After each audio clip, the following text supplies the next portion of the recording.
നമ്മൾ ഇന്ന് ഈസി ആയിട്ടൊരു ഡെസേർട്ടായിട്ട് ഉണ്ടാക്കിയെടുക്കുന്നത്. അപ്പോൾ അതിനായിട്ട് ഞാനിവിടെ ഫ്ലാക്സ് സീഡ് വീറ്റ് ബ്രെഡാണ് എടുത്തിട്ടുള്ളത്.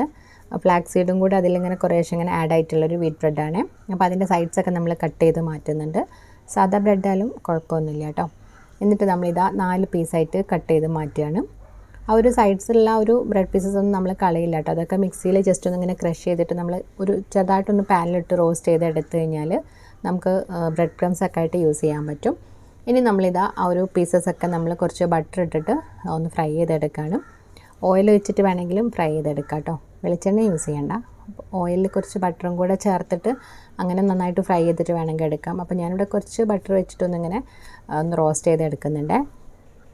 ഇനി നമുക്കിതിലേക്കൊരു പാലിൻ്റെ ഒരു സോസ് ഉണ്ടാക്കിയെടുക്കണം. അപ്പോൾ അതിനായിട്ട് ഞാൻ 1 കപ്പ് പാലായിട്ട് എടുത്തിട്ടുള്ളത്. അപ്പോൾ ഇത് ഞാൻ കുറഞ്ഞ അളവിൽ ഉണ്ടാക്കുന്നേ ഉള്ളൂ. എന്നിട്ട് അതിലേക്ക് 2-3 ടേബിൾ സ്പൂൺ മിൽക്ക് മെയ്ഡാണ് ചേർത്ത് കൊടുക്കുന്നത്. അപ്പോൾ മിൽക്ക് മെയ്ഡ് ആകുമ്പോൾ കുറച്ചുകൂടി നല്ലൊരു ടേസ്റ്റാണ്. ഇനി മിൽക്ക് മെയ്ഡ് ഇല്ലയെന്നുണ്ടെങ്കിൽ നിങ്ങൾ പഞ്ചസാര ഒരു 3 ടേബിൾ സ്പൂണൊക്കെ ചേർത്ത് കൊടുത്താലും മതി.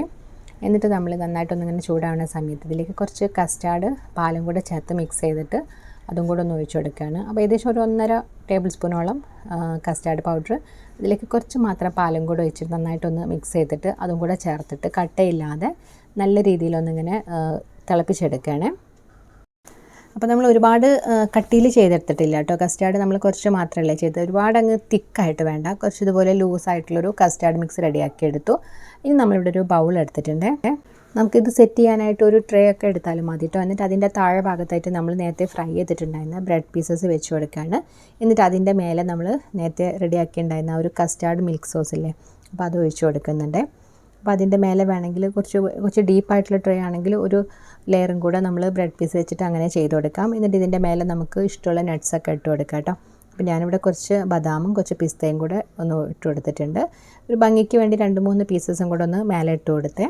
ഇനി നമ്മൾ കുറച്ച് സമയം ഒന്നിങ്ങനെ തണുക്കാൻ വേണ്ടിയിട്ട് വെക്കുകയാണ്. അപ്പോൾ ആ ഒരു ബ്രെഡൊക്കെ ഇങ്ങനെ ഒരു ക്രീമിൻ്റെ ആ ഒരു ഇതിൽ സോക്കായിട്ട് നല്ലൊരു പ്രത്യേക ടേസ്റ്റ് തന്നെയാണ് കേട്ടോ. അപ്പോൾ ട്രൈ ചെയ്ത് നോക്കാൻ മറക്കരുത്. കാരണം നല്ല അടിപൊളിയായിട്ടൊരു റെസിപ്പിയാണ്. കുട്ടികൾക്ക് വരെ ഉണ്ടാക്കാൻ പറ്റുന്ന ഒരു റെസിപ്പിയാണ് കേട്ടോ. നമ്മൾ ഈ വീറ്റ് ബ്രെഡ് യൂസ് ചെയ്തുകൊണ്ട് അതിൻ്റെ ഒരു ചെറിയൊരു ടേസ്റ്റ് കുറച്ച് കുറവുണ്ടാവും. അല്ലാത്ത സാധാ ബ്രെഡാണെങ്കിൽ നല്ല ടേസ്റ്റ് ഉണ്ടാവും. അപ്പോൾ ട്രൈ ചെയ്ത് നോക്കുക, ഫീഡ്ബാക്ക്സ് അറിയിക്കുക. വീഡിയോ ഇഷ്ടമാണെങ്കിൽ ചാനൽ സപ്പോർട്ട് ചെയ്യാനും മറക്കരുത്.